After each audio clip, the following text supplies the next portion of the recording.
Olá, queridos! Ei, Luiz Marcelo na área, estou de volta! Uhul! Festinha!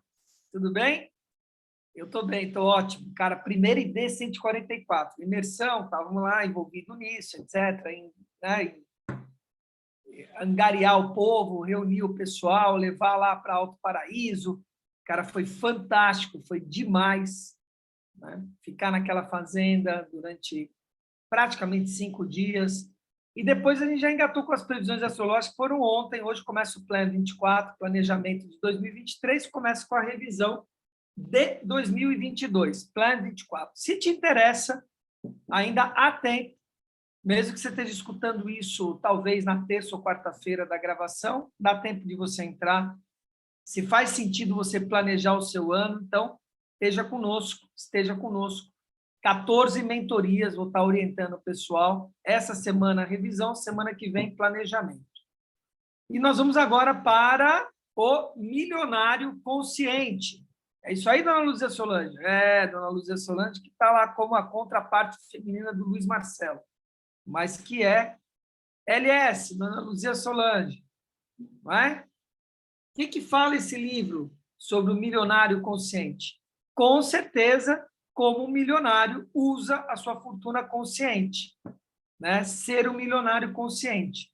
Então, tem muito a ver com o que eu trouxe hoje pela manhã, dizendo sobre a pessoa que se torna milionária de uma hora para outra, porque ganhou a herança ou porque ganhou na loteria. O que diz? O que diz os fatos? O que dizem os fatos?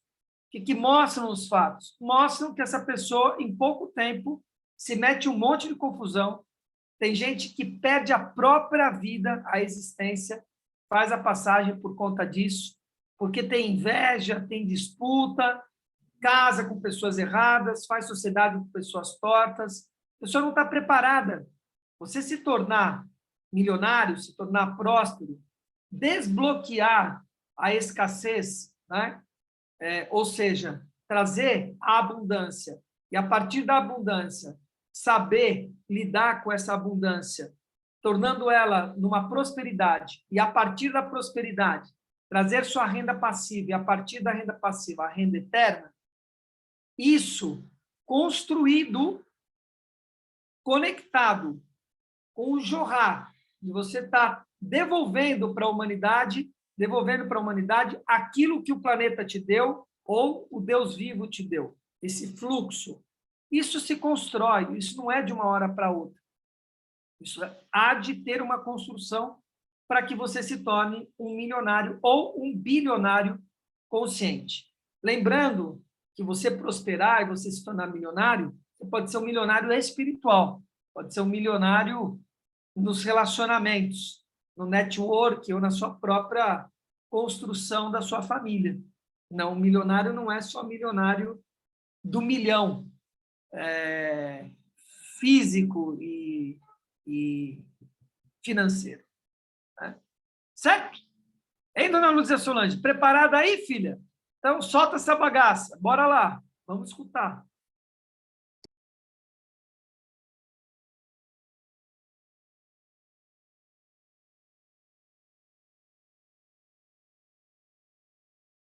Introdução. Vishen Lakhiani. Sempre fui um fã incondicional de Joe Vitale. Descobri seus livros quando estudava na Universidade de Michigan, e eles me fizeram entender que eu não precisava seguir o caminho tradicional, tirar boas notas, me formar, conseguir um emprego de horário integral, ganhar a vida. Mais exatamente, seus livros me abriram para a ideia de que a vida encerrava mais coisas do que apenas essa trajetória que todos seguem. É por isso que me sinto honrado por estar escrevendo este prefácio. Este livro de Joe em particular, O Milionário Desperto, atende a um importante propósito porque é um manifesto para o mundo. Ele trata do lucro. É um brado de alerta para evitar que as pessoas sigam aquele caminho tradicional na vida de se esforçar muito para conseguir um emprego, trabalhar duro durante 8 horas por dia, receber algum dinheiro para pagar as contas para sobreviver. A maioria das pessoas se encontra no modo de sobrevivência quando deveríamos estar no modo de prosperidade. Portanto, este livro poderá muito bem salvá-lo e levá-lo para um novo caminho, no qual você estará efetivamente vivendo uma vida com significado. É importante que você perceba que o problema do sistema educacional é que fazemos às pessoas a seguinte pergunta: o que você quer ser quando crescer? E a natureza dessa pergunta, a natureza da ideia em si, sugere que crescemos para seguir uma carreira específica, ganhar dinheiro, pagar as contas e sobreviver. No entanto, talvez uma pergunta melhor fosse esta: o que você realmente gosta de fazer que talvez consiga transformar em uma dádiva para o mundo? Esta é a pergunta que este livro quer que você responda. Ela envolve a riqueza espiritual, consiste em fazer as pazes com o dinheiro, deixar de vê-lo como algo que você precisa se esforçar para ganhar, e sim como uma recompensa por você praticar boas ações para o mundo e cumprir sua missão. E algo incrível acontece quando você trabalha em uma coisa que sente ser uma missão. Ela o inspira, ela o motiva. A vida não parece uma subida íngreme. Você se sente quase como se o vento estivesse empurrando enquanto você avança em direção a essa missão. Quando você faz isso, o trabalho se dissolve. A palavra trabalho deixa de existir no seu vocabulário, porque nada deixa você mais feliz do que trabalhar na sua missão. O dinheiro é apenas um belo efeito colateral. Este livro é o melhor trabalho de Joe até aqui, talvez seu melhor trabalho em 30 anos e 50 livros. Ele se destina a inspirar as pessoas a se expandir, crescer, servir e despertar. A primeira parte do livro se expressa a partir da perspectiva de nós, para ajudá-lo a compreender que todos somos um só e assim, o que poderia ser mais importante do que criar uma missão que está a serviço de uma humanidade coletiva? A segunda parte do livro diz respeito a você, se expressa a partir da perspectiva de você, para se dirigir à sua chamada à ação pessoal. Ela o ajuda a identificar sua missão, a garantir que a missão está correta, a monetizar a missão. Assim como alguns livros efetivamente mudaram o curso da história, este livro, o Manifesto, foi projetado para fazer o mesmo para uma nova geração. A sua geração, a minha geração. A hora é agora. O livro está aqui. Obrigado. Vishen Lakhiani, fundador da Minvalley. Autor de O Código da Mente Extraordinária. Agradecimentos. Por onde começo? Tenho que agradecer a muitas pessoas. Sem o entusiasmo, a persistência, a dedicação e a paixão de Mitch Van Dusen, este livro talvez tivesse continuado a ser uma ideia que nunca viria à luz. Ele e sua esposa, Paloma Melê, foram diretamente responsáveis por criar a base deste manifesto. Matt Holt e meus amigos Elizabeth Gildeia e Shannon Vargo, da John Wiley & Sons, enxergaram o valor deste livro e logo se ofereceram para publicá-lo. Down Kilgore da Wiley forneceu um excelente feedback editorial. O Stabrook Group, formado por Frank Mangano, Steve G. Jones, Paul Maceta e Glenn Cucurulo, sempre apoia minhas ideias. Juntos, criamos um produto online e um movimento em torno deste livro em www.avacnedmillionaireacademy.com/begin.com/begin. Suzanne Barnes e Zion Chattel estão comigo há muito tempo como amigos e assistentes, sem os quais poucos dos meus projetos teriam sido concluídos. Todos os membros da Chevy Today que administram meu Programa Miracles Coach marca registrada, são pessoas maravilhosas que me ajudam a levar meu trabalho para o mundo. E é claro que Nerissa, meu amor, está sempre ao meu lado. Amo vocês e agradeço a todos de coração. Prólogo.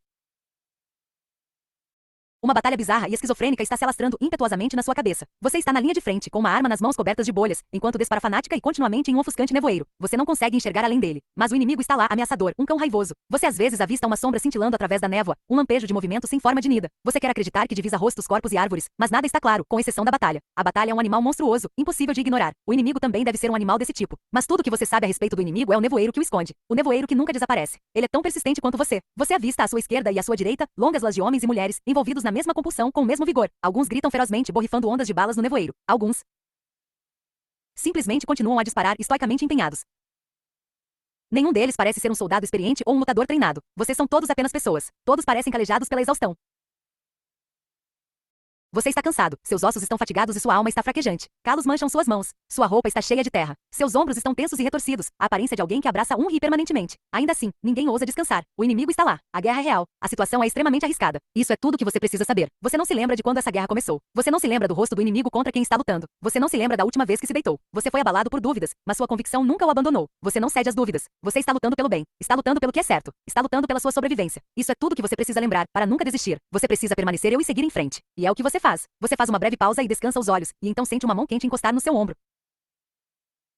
Você teria se assustado, já que está com os nervos à flor da pele, mas o toque suave é delicado e afável. Venha comigo. Você precisa ver uma coisa. A voz da mulher é carinhosa. Ela veste roupas comuns. Nada de uniformes de campanha. Nada de armas. Mas você vê os velhos calos na mão dela. Eles não são como seus. Estão mais suaves. Existe algo tranquilamente irresistível a respeito dela. Ela parece ser boa. Uma boa pessoa. Calma e controlada. Sua postura é determinada, porém suave. Por que ela está aqui? Você balança a cabeça. Não consegue abandonar a causa. Não consegue recuar do seu posto. No entanto, você se ergue. Abaixa a arma, se afasta da casamata e a segue em silêncio. Seus companheiros de luta se voltam e contemplam a cena com veneno nos olhos. Seu corpo ainda está zunindo com as vibrações da sua arma, seus braços estão desconfortáveis e desajeitados sem uma arma para segurar. A culpa e a raiva sobem para o seu rosto enquanto o sangue se escoa para seus pés. Você se sente um traidor, mas ela caminha e você a segue. Espasmos musculares e joelhos fraquejantes. Você não se sente à vontade. Não se lembra de quanto tempo faz que não andava, mas ela continua a andar e você continua a segui-la. Quando você passa pelos outros soldados, seus companheiros ativamente envolvidos com a guerra, você enxerga uma futilidade que nunca reconhecera antes. Nós não somos soldados, você diz para si mesmo. Não somos soldados. Você se perdeu nos seus pensamentos antes de se dar conta de que chegou ao M das Leiras. Sua guia escalou a trincheira, saiu dela e começou a andar sem medo. Por que estamos avançando em direção às linhas inimigas? Suas dores e curiosidades são substituídas por apreensão e confusão. Mas você não para.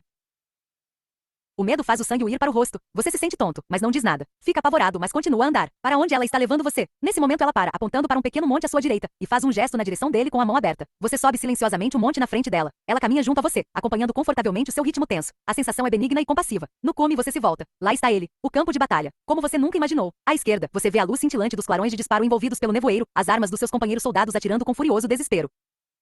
À direita, você finalmente enxerga além do nevoeiro. Não há nada lá. Não há inimigos, imensas máquinas de guerra, animais assustadores. Apenas uma pequena oresta com árvores crivadas por balas atiradas a esmo.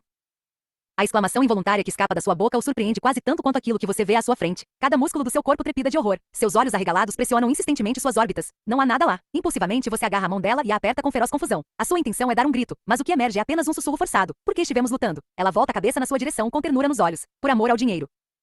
Primeira sessão. Nós. Capítulo 1. A verdade. Não é preciso dinheiro para comprar uma necessidade da alma. Henry David Thoreau. Verdadeiro ou falso, o dinheiro é a raiz de todos os males. O dinheiro é o grande destruidor. Dinheiro não compra felicidade. Dinheiro não compra paz de espírito. O dinheiro corrompe por completo. O dinheiro endurece o coração. O dinheiro é a nossa loucura. O dinheiro é a nossa prisão. O dinheiro nos controla. O dinheiro nos modifica. O dinheiro nos torna gananciosos. O dinheiro nos deixa pobres. Estamos em guerra com o dinheiro. Não sabemos quando ela começou nem mesmo por quê, mas ela parece uma guerra justa. É a guerra certa. Ser travada porque somos mais importantes que o dinheiro. Nossas almas estão em perigo. O dinheiro não deveria ter poder sobre nós, mas tem. Sendo assim, entoamos o brado de guerra. Nós o amaldiçoamos com prazer, com raiva, com despeito, com malevolência. Nossa alma agride o dinheiro como se ele representasse tudo que está podre na humanidade. Odiamos o controle perverso que ele exerce sobre nós. Nós nos ressentimos do seu descaso pelo estresse que ele cria. Desprezamos a ganância que ele gera. Remoemos a maneira dissimulada com que o dinheiro corrói nossa saúde, nossa longevidade e nossa felicidade. Nós o insultamos por nos tornar vítimas indefesas do seu poder. Nós lamentamos como crianças mimadas pela angústia que ele provoca em nós. Nós queimaríamos o dinheiro alegremente nota por nota, se não o amássemos tanto. Sim, somos apaixonados pelo dinheiro. O que quer que seja essa guerra fabricada, ela não consegue atingir esse desejo insaciável de possuí-lo, segurá-lo, cobiçá-lo e valorizá-lo. Sonhamos com bolsos estufados e gordos contra cheques. Cobiçamos ardentemente essa liberdade monetária mágica. Nós o veneramos com um grande descaso pelas consequências disso. Estamos convencidos de que precisamos dele para comprar nossa felicidade. Temos inveja daqueles que o têm. Nós nos aigimos quando perdemos e nos regozijamos quando ganhamos. Nós imploramos por ele, suplicamos por ele, brigamos por ele, choramos por ele. Amaldiçoaríamos com violência um homem que alegremente o queimasse, nota por nota. Que loucura! Que maneira tortuosa de viver a vida!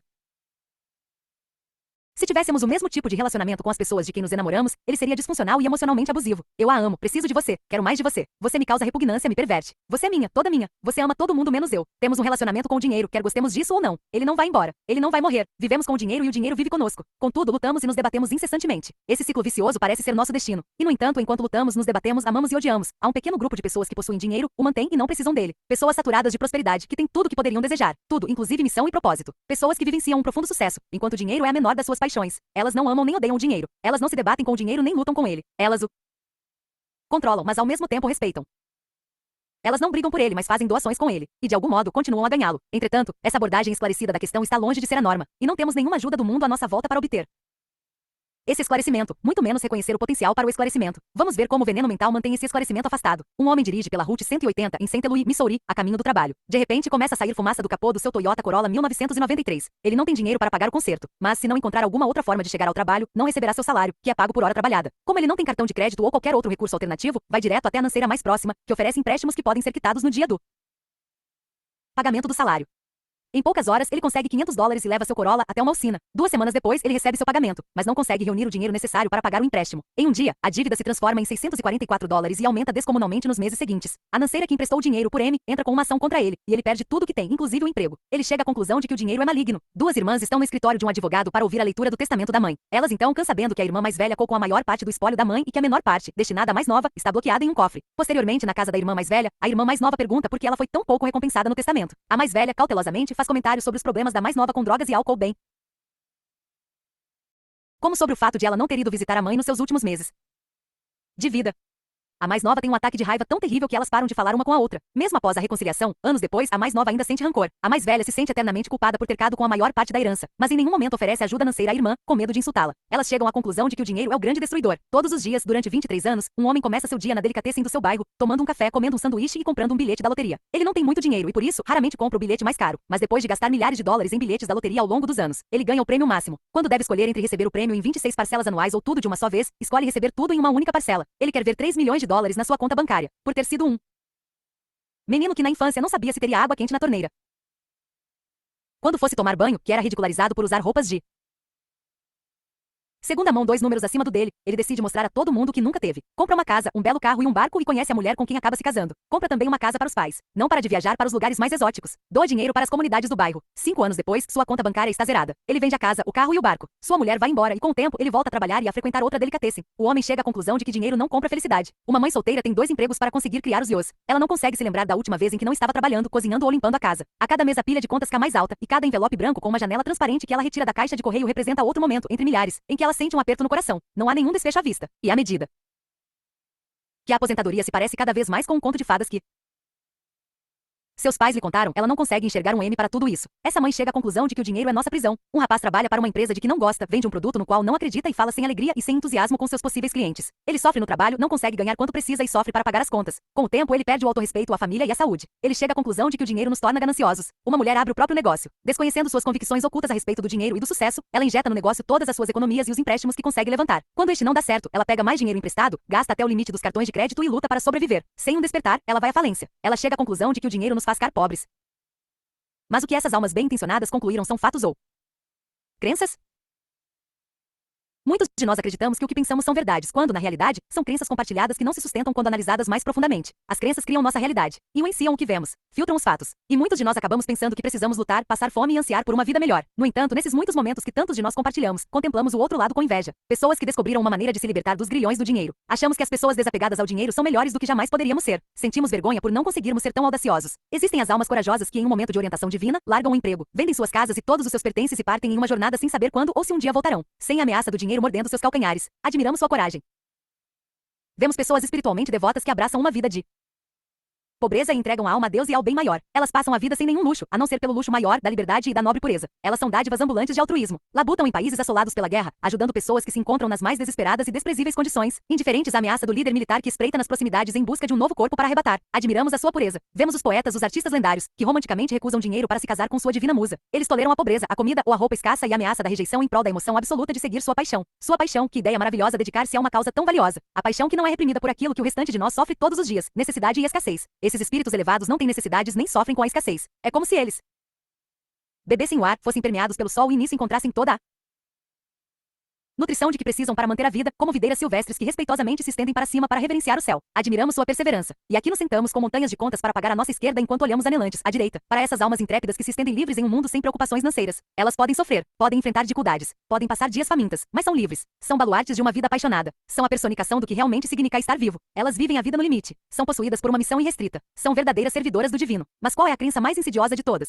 Qual é a crença oculta que mantém a maioria de nós no escuro com relação ao dinheiro? As histórias sobre a alma corrompida pela ganância e o espírito inspirado pela paixão são tão antigas quanto o próprio dinheiro. Na realidade, talvez o ditado mais famoso que se espalhou por nossa sociedade seja uma antiga citação da Bíblia. Você pode completar a frase sozinho. O dinheiro é a raiz de todos os underline, underline, underline, underline, underline, underline, underline, underline, underline, underline, underline, underline. Você conhece a palavra. Ela está no seu inconsciente e agora no seu consciente. Não importa se somos ou não cristãos. Essa citação permeou o mundo secular com força e longevidade. O demônio encarnado, dobrado pacientemente na sua carteira, está esperando para experimentar a luz e torturar a sua alma uma vez mais. Mas a Bíblia é citada de maneira errada. Essas 9 palavras perenes, o dinheiro é a raiz de todos os males, são fraudulentas. A verdadeira citação da Bíblia retrata uma imagem muito diferente. Aqueles que querem ficar ricos caem em tentação, em uma cilada, em muitos desejos insensatos e prejudiciais que mergulham o homem na ruína e na destruição, porque o amor ao dinheiro é a raiz de todos os males e alguns, ao cobiçá-lo, se afastaram da religião e se atormentaram com muitas ações. 1 Timóteo 6, 9 e 10. E aqui experimentamos nossa primeira provocação para o despertar. Não o despertar do tipo bíblico, mas do tipo universal. O amor ao dinheiro. O amor ao dinheiro é a raiz de todos os males. E os milionários verdadeiramente despertos não são apaixonados pelo dinheiro. Eles o utilizam. Eles o apreciam. Eles o potencializam. Mas não são apaixonados por ele. Embora isso não descarte os atos de ganância e corrupção que alguns homens e mulheres perpetraram em nome do dinheiro. Isso de fato suscita uma pergunta repleta de uma nova visão. O dinheiro é a raiz dessa ganância e dessa corrupção? O dinheiro é a causa de toda a nossa dor e todo o nosso sofrimento? O dinheiro é o demônio por trás das nossas abomináveis carências e necessidades? O dinheiro é a única força responsável por essa angústia e esse conflito coletivos? Ou ele pode ser outra coisa inteiramente diferente? E se o considerássemos como sendo o que ele é, um objeto inanimado, um pedaço de papel, um disco de metal comum? E se pudéssemos eliminar todas as nossas ideias a respeito do dinheiro? E se pudéssemos suprimir nossos pensamentos negativos sobre ele, bem como o desejo voraz que sentimos por ele? Podemos transformar por completo nosso relacionamento com o dinheiro? Podemos imaginar um novo futuro sem essa batalha bizarra e esquizofrênica que se alastra em nossa cabeça? E se imaginássemos que essa perspectiva totalmente absurda sobre o dinheiro pode conduzir a uma maior felicidade e a um sucesso mais verdadeiro e ainda abrir nossa vida para a abundância? Isso seria possível? Estou aqui para lhe dizer que é. É possível. Não é uma fantasia ou ilusão utópica. E não tem nada a ver com enfiar nossa cabeça na areia. Na realidade, o modelo saudável para nos relacionarmos com o dinheiro e interagirmos com ele está vivo e bem disposto e foi inculcado em um pequeno grupo de pessoas. É uma realidade defendida por essa estirpe tranquila de visionários e apaixonados provedores do bem. Está aqui. Agora. Conheça o milionário desperto. Capítulo 2. Os milionários despertos. O que queremos fazer é o que estamos de fato destinados a fazer. Quando fazemos o que estamos destinados a fazer, o dinheiro vem na nossa direção, portas se abrem para nós, nos sentimos úteis e temos a sensação de que o nosso trabalho é diversão. Julia Cameron.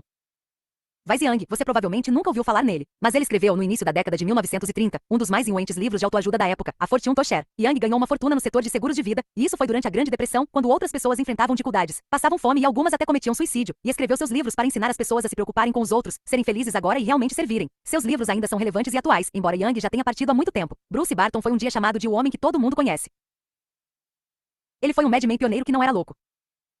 Foi um gênio popular da publicidade, cofundador, em 1919, da BBDO, uma das maiores agências de publicidade do mundo, e autor de best-sellers. Seus livros, como A Man Nobody Knows, revelaram Jesus como um homem de negócios que escolheu 12 pessoas e transformou o mundo. Meu próprio livro sobre Barton, A Seven Lost Secrets of Success, revela um homem mais apaixonado pelos princípios do que pelos lucros. Mary Kay Ash, uma ideia medíocre que gere entusiasmo irá mais longe do que uma grande ideia que não inspire ninguém. Ela inspirava as mulheres. Ela dava Cadillacs cor-de-rosa para as melhores vendedoras dos seus produtos de beleza. A sua missão era ter lucro com a sua paixão para ajudar as mulheres a se tornarem independentes. Alan Carr tentou fazer com que o mundo parasse de fumar. Carr foi um fumante inveterado que descobriu e desenvolveu uma cura pela fala que funcionou. Ele passou o resto da vida ensinando seu método Easy Way para o mundo. Celebridades e pessoas comuns ouviam sua apresentação e paravam de fumar. Ironicamente, Carr morreu de câncer no pulmão. Ele deixava que os fumantes que ouviam suas palestras fumassem enquanto ele falava. Como resultado, ele respirava a fumaça dos cigarros da audiência e ficou doente. Quando foi informado disso, Carr declarou: valeu a pena. Era esse o grau de importância que ele dedicava à sua mensagem. Ele estava em uma missão. Debbie Ford, trazendo luz para a escuridão. Ela escreveu livros que despertavam as pessoas para suas fraquezas ocultas, para que pudessem recuperar seu poder e realizar seus sonhos. O lado sombrio dos Buscadores da Luz 2 ajudou pessoas que estavam enganando a si mesmas a enxergar suas convicções ocultas e se libertar. Ela apareceu na televisão, em filmes e deu palestras para pessoas em todo o mundo. O que essas pessoas têm em comum? Todas eram milionários despertos.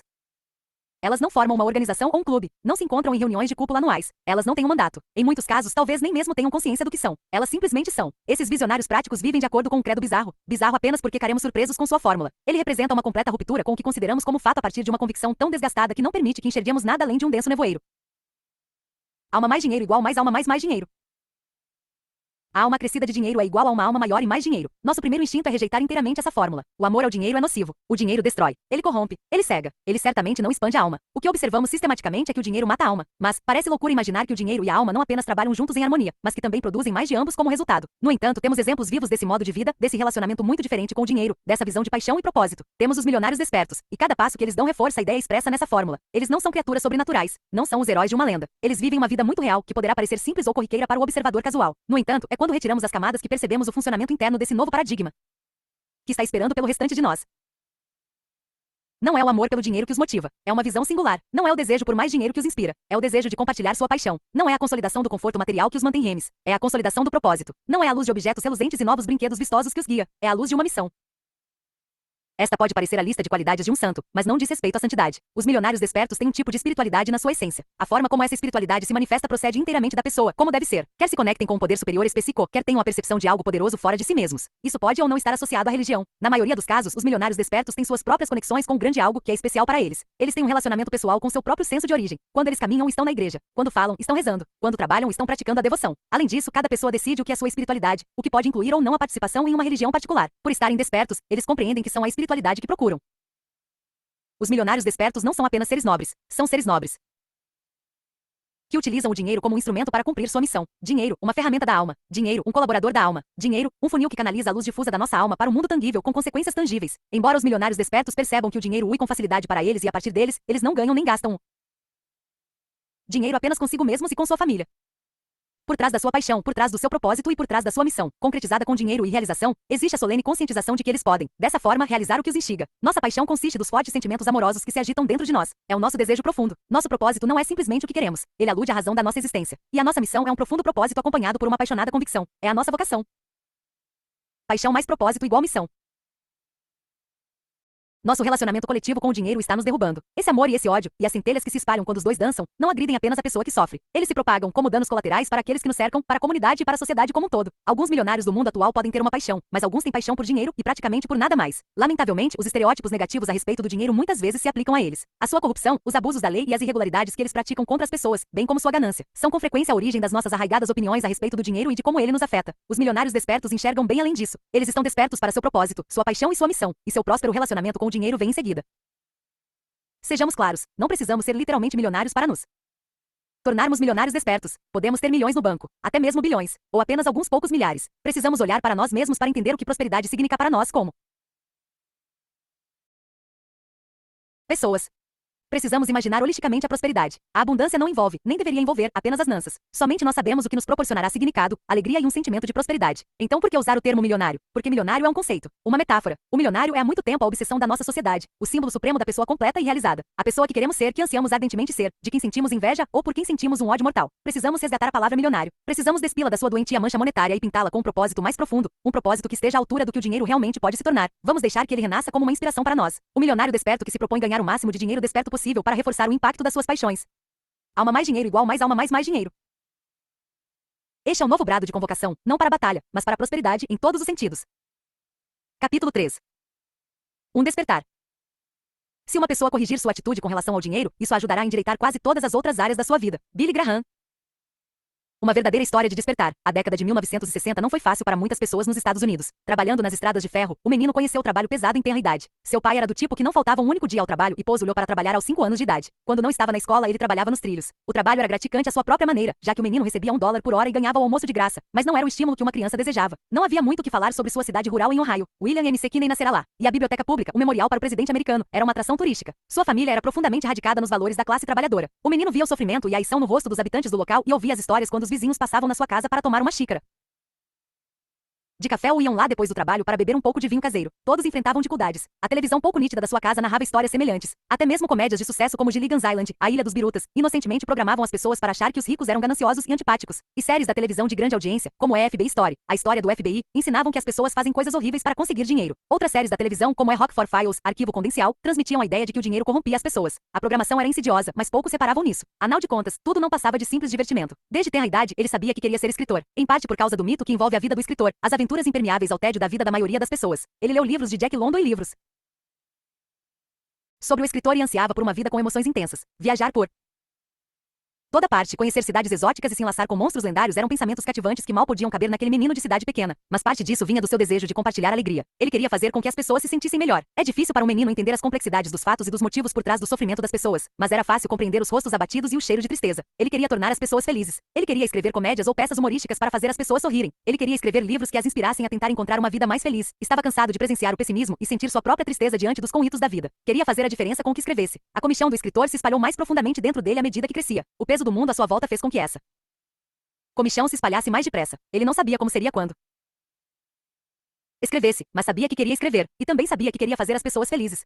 Ver os horrores da guerra do Vietnã transmitidos em todas as casas, presenciar os conritos dos direitos civis na televisão e viver o trauma de um amado presidente, senador e líder da paz americano ser assassinado foram coisas quase impossíveis de suportar. Por ser jovem e inexperiente nos costumes do mundo, ele não sabia como alcançar sua meta. Foi para a faculdade, mas detestou a experiência. Foi reprovado em quase todas as matérias, exceto naquelas que tratavam de alguma forma da literatura americana. Nessas, ele brilhou. Ele entrou para um programa de autoestudo, leu a biografia de autores e devorou livros sobre a arte de escrever. Como estava interessado no potencial humano, também leu sobre autoajuda, psicologia, hipnose, filosofia e metafísica. Livros como A Magic of Believing mudaram sua vida, ensinando-lhe que poderia realizar qualquer coisa se simplesmente acreditasse, até mesmo ser um escritor. Ele continuou a trabalhar na estrada de ferro nos NS de semana, detestando o trabalho mas gostando do pagamento. Economizou uma pequena fortuna para um rapazote, quase $2.000 trabalhando lá. Despediu-se de todos e fez uma viagem de ônibus de 3 dias para Dallas, no Texas. Por que Dallas? Porque ele adorava os Dallas Cowboys. Era seu time de futebol favorito. E as séries da televisão como Dallas tornavam a cidade sedutora. Mas ele não estava preparado para a intensidade de uma cidade grande. A atividade, a velocidade, a diversidade, a turbulência. Dallas não foi nem um pouco hospitaleira. Era difícil encontrar trabalho. Mais difícil ainda fazer amigos. Ele era um cara simpático, extrovertido, com um leve senso de humor. Mas se sentia invisível. Não conseguia parar em nenhum emprego. Não fez amigos no trabalho. Foi tudo muito difícil. E isso quase derrubou. Certo dia, depois de apenas algumas semanas em Dallas restando apenas $1.000 das economias que juntara com tanto sacrifício, viu anúncio de um trabalho que pagava muito bem por hora nos campos de petróleo do Alasca. Uma aventura, um bom dinheiro e um trabalho árduo. Ele sabia trabalhar, ansiava pela aventura e o dinheiro não poderia vir em melhor hora. Foi até o escritório de recrutamento e entregou os últimos $1.000 que tinha para pagar pela viagem e pela oportunidade. Ele estava muito nervoso, porém animado. O Alasca era uma aventura destemida chamando por ele, que colocou todas suas chás, todo o seu dinheiro, no jogo do trabalho muito bem pago. Ele planejava trabalhar durante um ano, economizar, voltar e passar um ano sem trabalhar, apenas escrevendo. Era um plano audacioso, bem fundamentado para implementar um sonho. Mas nunca aconteceu. A companhia foi à falência. Seus últimos $1.000 ficaram presos atrás das portas fechadas da empresa. Ninguém atendia ao telefone, não havia nenhum endereço indicado, e seu dinheiro simplesmente evaporou. Mais tarde, ele soube que o dono tinha se suicidado. Primeiro, com em estado de choque. Depois veio a incredulidade que Por sua vez, se transformou em raiva. E depois surgiu o pânico. Finalmente, um inevitável desespero. E agora? Todas aquelas horas que ele passara ouvindo os vizinhos na sua cidade natal contando suas histórias sobre as dificuldades da vida não o haviam preparado para a realidade. Ele sabia que poderia voltar para casa. Seus pais o acolheriam, embora com a insuportável frase "bem que eu avisei", que certamente acompanharia esse acolhimento. Mas ele não podia fazer isso. Não podia voltar para casa. Tinha que seguir em frente. Tinha que superar essa situação, mas não tinha a menor ideia de como fazer isso. Não tinha nenhum dinheiro e em pouco tempo passou também a não ter onde dormir. Ele viveu os 15 anos seguintes na pobreza. Foi um sem-teto durante vários meses, dormindo em bancos de igrejas, nos degraus da agência de correios de Dallas, na biblioteca pública e nos bancos da estação de trem. O mais difícil era dormir na estação de trem. Trabalhar na estrada de ferro tinha sido a fonte da sua força primitiva, das suas convicções, fantasias extravagantes, da sua ética de trabalho e do dinheiro que usará para reivindicar sua aventura, seu sucesso como escritor e sua chance de fazer as pessoas felizes. Agora os trilhos simplesmente o ridicularizavam. Eles não diziam nada, mas eles o viam. Sabiam que ele tinha fracassado. Ele despencava cada vez mais rápido. Observava sua alma, que um dia fora um poderoso bloco de mármore, sendo lentamente desbastada como que pela mão de um escultor negligente e sem nenhuma visão. Tinha perdido completamente as esperanças. Ele conseguiu sair das ruas economizando um pouco de dinheiro com biscates, pegou uma carona para sair da cidade e migrou para Houston. A grande cidade estava prosperando muito no final da década de 1970 e no início dos anos 1980. Era possível conseguir uma ocupação fazendo algum trabalho braçal pela manhã, largar o trabalho se não gostasse dele e conseguir outra tarde. O escritor sonhador fez isso. Trabalhou em inúmeras atividades, algumas tão inadequadas para ele que ele chorava a caminho do trabalho. Com o passar do tempo, se casou com uma mulher tão solitária quanto ele. Batalharam juntos. Eles se revezavam trabalhando. Às vezes, ela trabalhava enquanto ele escrevia. A mulher se tornou alcoólatra, teve que ser hospitalizada e iniciou a longa jornada de reuniões dos alcoólicos anônimos. Ela não dirigia nessa época, de modo que ele a levava de carro para as reuniões e quase sempre ficava com ela durante os encontros. Foi um período apavorante, mas eles conseguiram superá-lo. Ao longo dos anos, o escritor publicou algumas coisas. Uma peça de teatro de sua autoria foi produzida em Houston. Não ganhou nenhum dinheiro, mas teve uma mostra do sucesso. Matérias de capa assinadas por ele foram publicadas em revistas de circulação nacional. Pagavam pouco, mas ajudavam a desenvolver a Conança. Seu primeiro livro foi publicado em 1984. Ele também não ganhou nada, mas foi um acontecimento muito importante na vida dele.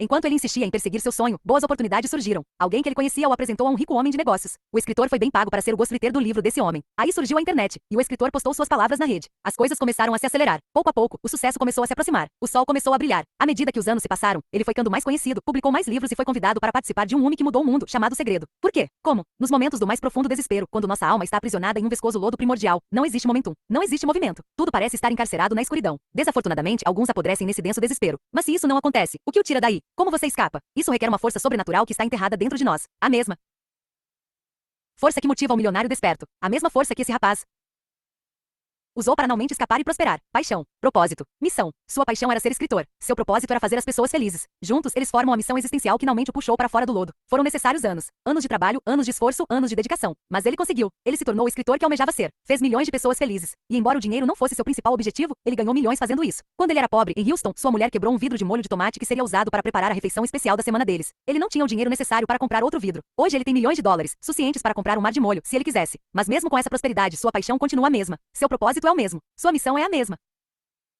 Ele quer escrever e quer fazer as pessoas felizes. Ele está vivendo o credo do milionário desperto. Ele queria lucrar com sua paixão. Ele queria lucrar fazendo diferença. Ele queria lucrar ajudando, servindo, inspirando e transformando. E ele conseguiu. Hoje ele vive sua missão. Esta é minha história. Eu a estou contando por uma simples razão. Você e eu somos da mesma família. Compartilhamos a mesma condição humana. E quer a sua história seja como a minha ou não, isso é irrelevante. Vim das profundezas da pobreza e do desespero. Experimentei o que há de pior. Passei pela noite escura da alma. E aqui estou eu. E meu caminho em direção ao milionário desperto é um entre muitos. Você que ainda não tem uma visão clara da sua paixão, do seu propósito e da sua missão, pode descobrir sua maneira de se tornar um milionário desperto. Você que está repleto de paixão, é motivado pelo propósito dedicado a uma missão, mas ainda não descobriu a maneira de executá-la, pode descobrir sua maneira de se tornar um milionário desperto.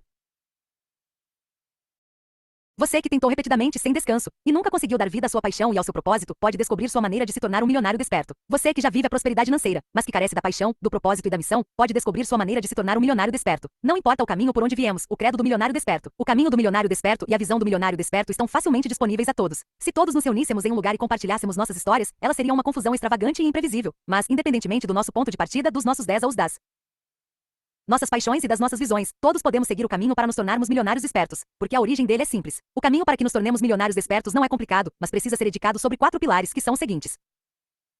Precisamos despertar nossa paixão, precisamos elaborar nosso propósito, precisamos ativar nossa missão, precisamos revigorar nosso relacionamento com o dinheiro. Capítulo 4. O que é real? O dinheiro não é nem meu Deus nem meu demônio. É uma forma de energia que tende a nos tornar mais do que já somos, seja de forma gananciosa ou amorosa. Dan Millman. Nosso entendimento sobre o dinheiro é uma ilusão. Nossas suposições a respeito da alma do dinheiro são fraudulentas, tão inúteis quanto dar tiros nas árvores de um inimigo imaginário que nós mesmos criamos. O milionário desperto sabe que o dinheiro é neutro, mas que é uma ferramenta poderosa quando colocado nas mãos certas. É uma ferramenta espiritual nas mãos do milionário desperto. No entanto, lamentavelmente, a guerra ao dinheiro é nosso direito inato. O paradigma esquizofrênico amor-ódio está tão arraigado em nós que poderíamos até pensar que é quase genético. Mas não é. É adquirido. Somos educados para ter um relacionamento disfuncional com o dinheiro. Estamos saturados de atitudes violentas com relação ao dinheiro. Atitudes que são diariamente reforçadas para nós por todos que nos cercam e que compartilham as mesmas atitudes. Não ouvimos ninguém que não tenha uma grande quantidade de dinheiro expressar um completo reconhecimento e respeito por ele. Esse relacionamento tóxico que nos circunda se tornou uma nova corrente da condição humana. Isso precisa parar. Precisa parar agora. E precisa parar conosco, porque esse relacionamento tóxico com o dinheiro não é estático. As novas gerações herdarão esse relacionamento disfuncional. Assim como o abuso físico pode ser transportado de uma geração para outra por meio do exemplo de um dos pais, as atitudes relacionadas ao dinheiro também são transmitidas. Basta que uma criança diga, não, não serei assim, para que a herança insidiosa chegue ao M. Isso precisa parar para todos nós. Podemos fazer isso. Há pessoas que demonstraram que é possível. Existem aqueles que quebram esse ciclo vicioso. São os milionários despertos. Eles nasceram no mesmo mundo que todas as outras pessoas envolvidas nos mesmos relacionamentos com o dinheiro, mas levantaram o véu e viram a horrenda realidade da sua herança. O dinheiro é neutro.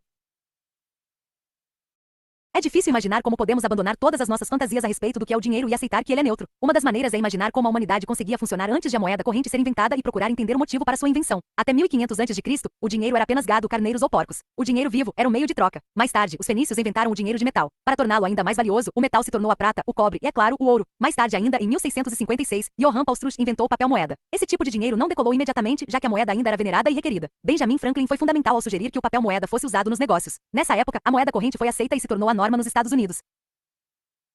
Antes da moeda corrente havia dois tipos de economia, a economia de troca e a economia de doação. Na economia de troca você tinha 2 sapatos e eu tinha peles. Eu precisava de sapatos e você precisava de peles. Nós trocávamos. O valor dessa transação era claro. Nem há etiquetas de preço nesses sapatos nem nessas peles. O valor se baseia inteiramente na necessidade do indivíduo. Era uma troca igual desde que os dois itens fossem desejados. Em outro caso, você pode precisar das minhas peles, mas eu não preciso de sapatos. Mesmo assim, eu aceito os sapatos na troca porque sei que serei capaz de rapidamente trocar os sapatos por outra coisa. Foi uma permuta simples por motivos bastante básicos. Nada perverso, nada traiçoeiro. A economia de doação é bem mais complicada. No interesse de cuidar de todos os membros de uma comunidade, os serviços e produtos são fornecidos independentemente de quando ou como são retribuídos. Essa é uma cultura que se apoia nos costumes. Normas sociais da doação. Até mesmo na economia de doação, encontramos motivos questionáveis no ato de doar. Por exemplo, você pode dar um presente com a única expectativa de que irá receber outro em troca. Isso não tem nada a ver com apoiar a comunidade como um todo e tem tudo a ver com obrigar outro membro da comunidade a lhe dar algo em troca. Também pode haver o sentimento da obrigação de doar presentes e serviços a uma linhagem ou um grupo consanguíneo particular, como doaríamos a uma família real. Essa é uma maneira de manter viva a reciprocidade entre seu grupo consanguíneo e o outro, de manter um relacionamento de doação aberto para o futuro. Existem também formas de propriedade em uma economia de doação. No caso da terra, uma propriedade pode ser conservada por uma família ou uma linhagem particular. Fica simplesmente estabelecido que eles detêm os direitos de uso daquela terra. O uso da terra só é concedido a determinados membros da comunidade, embora a terra permaneça ligada aos donos originais. Da mesma forma, há exemplos em uma economia de doação que são muito semelhantes ao que chamamos de propriedade intelectual. Eles são como os direitos autorais de um livro. O livro pode ser vendido para pessoas, mas o conteúdo segue pertencendo ao autor. É fácil perceber como pode ser complicado atuar em uma economia de doação, talvez até mais complicado do que no capitalismo dos dias de hoje. Pode haver alguns grupos poderosos e outros com menos poder. Pode haver aqueles com muitas propriedades e outros com um número menor delas. Além disso, o que é muito importante, as dívidas também são muito reais. Mas vamos examinar as crenças por trás disso. Se estivéssemos em uma economia de troca, seria absurdo tentar colocar a culpa dos nossos problemas em objetos de troca como sapatos ou peles. Por acaso faríamos a declaração: as peles são a raiz de todos os males? Se estivéssemos em uma economia de doação, será que diríamos: doação de presentes é o grande destruidor? É claro que não. Então o que ou quem deveríamos culpar pelos nossos problemas na vida? Talvez o dinheiro não tenha nada a ver com isso. Uma das primeiras histórias de uso da moeda foi a obsidiana de Anatólia, uma matéria-prima para ferramentas da Idade da Pedra, distribuídas já em 12.000 a.C. O uso da moeda corrente é de fato tão antigo assim. O papel moeda como conhecemos começou na China no século XI na dinastia Song. Mercadores e atacadistas queriam evitar carregar bolsas com moedas de cobre para grandes transações comerciais, de modo que começaram a usar notas de papel para representar a pesada cunhagem. É interessante que essa solução simples para um problema tenha se tornado a fonte de um dos nossos maiores inimigos e de um dos nossos maiores casos de amor. O dinheiro não é a raiz de todos os males. O dinheiro é a solução para fenômenos naturais, permuta de mercadorias e o reconhecimento de dívida. Você tem uma coisa que eu quero, eu tenho uma coisa que você quer, vamos trabalhar juntos. Eu lhe prestarei este serviço agora, mas vou precisar de alguma coisa em troca. Então, como foi que isso se transformou no relacionamento beligerante e complicado que temos hoje com o dinheiro? Não tem nada a ver com dinheiro e tudo a ver com as pessoas. Quando pessoas com intenções questionáveis perceberam que o dinheiro poderia se tornar uma forma de controle, começamos a ver a ascensão do nosso relacionamento complicado. Eu tenho dinheiro, você não tem. Eu pago para você, de modo que sou seu dono. Você é meu devedor. Eu quero o que você tem. Há uma lição importante e esclarecedora que todos precisamos observar. A corrupção espiritual e moral começou muito antes da ascensão do dinheiro como conhecemos. Membros da nossa espécie ansiavam por poder, controle e luxo milhares de anos antes de o papel moeda começar a existir. Essas são características humanas, defeitos humanos, desequilíbrios humanos. O dinheiro foi apenas uma ferramenta que pessoas espertas, com motivos questionáveis, descobriram como potencializar para promover seus próprios objetivos. Entre o registro mais antigo da moeda corrente, por volta de 12.000 a.C., e a ocasião em que foi escrita a famosa citação: o amor ao dinheiro é a raiz de todos os males, em 62 depois de Cristo, devem ter ocorrido muitos maus comportamentos. E aqui vemos um segredo oculto na ferramenta do milionário desperto. O dinheiro é neutro.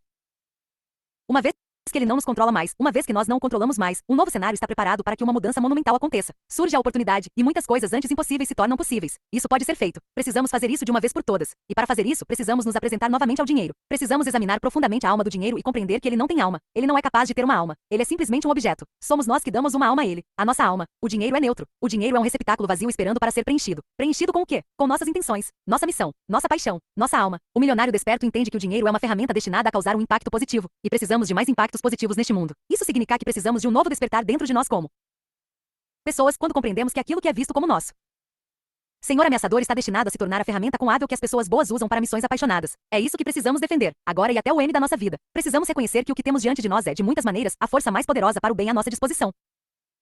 Capítulo 5.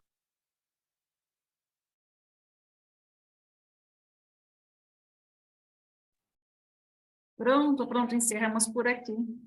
Capítulo 5 fica para amanhã.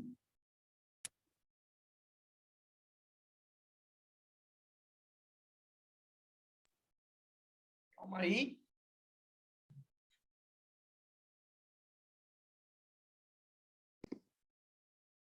Muito bem, queridos. Paramos aqui no capítulo 5. Nossa, quanta coisa, né? Doação, né?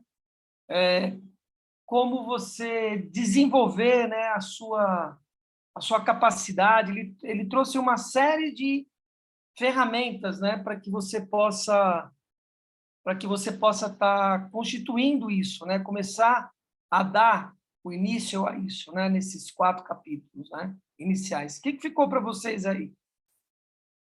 O que será que ficou para a mamãe Ritorno? Estou brincando. O que ficou aí para vocês? Conte aí.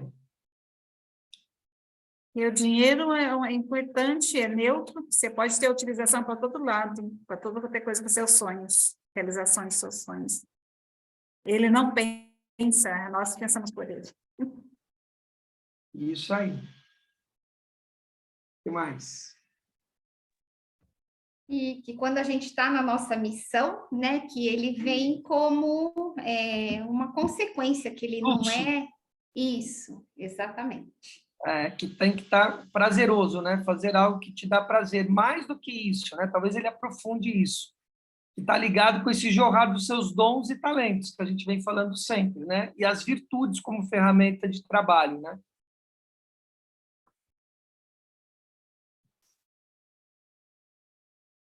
Joyce, seu áudio está mudo, viu? Você está falando, não está saindo áudio. Não está falando nada, não.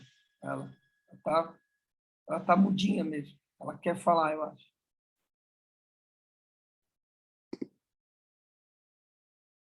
Pronto, enviei a notificação para ela. Fala, filho, que eu te escuto. Não quer falar nada. Desconectei e perdi o som. O som está aí, ó. Ah, agora está sem som. Está ativado. Não, está sem som. Entre... Não, está sem som. Está sem som. Entra e sai de novo, se você quiser. Porque eles trazem, trazido vários exemplos no livro, né? E através desses exemplos que eu acho que para quem nunca entrou em contato, que acaba compreendendo, né? Tendo uma compreensão. Sim, Joyce, vamos ver.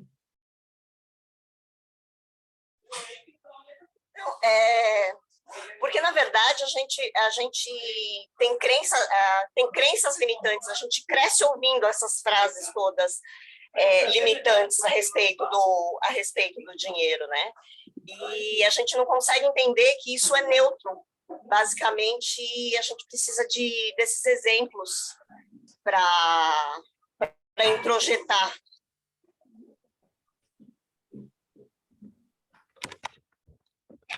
Positivo e operante. Alguma coisa a mais? Alguém?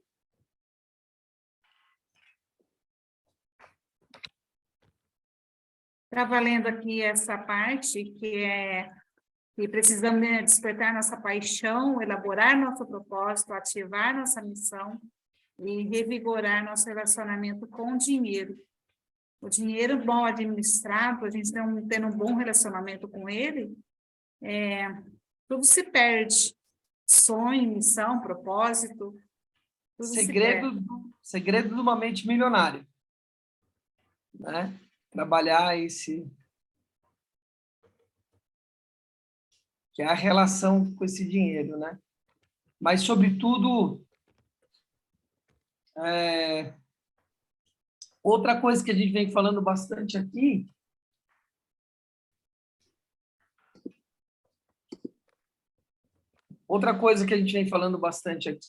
né, é sobre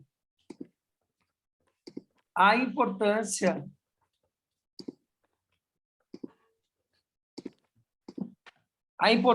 né, de compreender aonde está a sua missão. As pessoas ficam perdidas nisso, né, na questão do propósito, da missão. E a missão ela está diretamente conectada com a resistência da sua vida, com as dificuldades que você passa.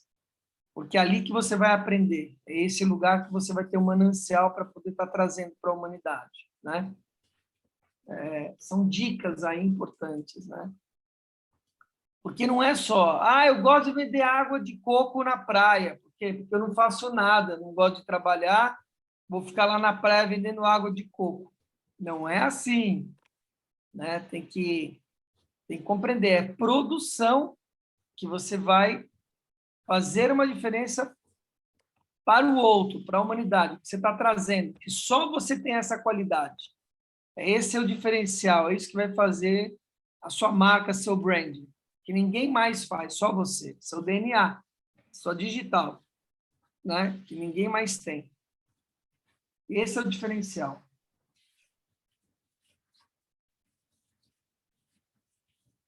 Certo, Biscoito? Então tá. Então, queridos, amanhã mais 40 e poucas páginas. Fiquem em paz aí todos vocês, viu?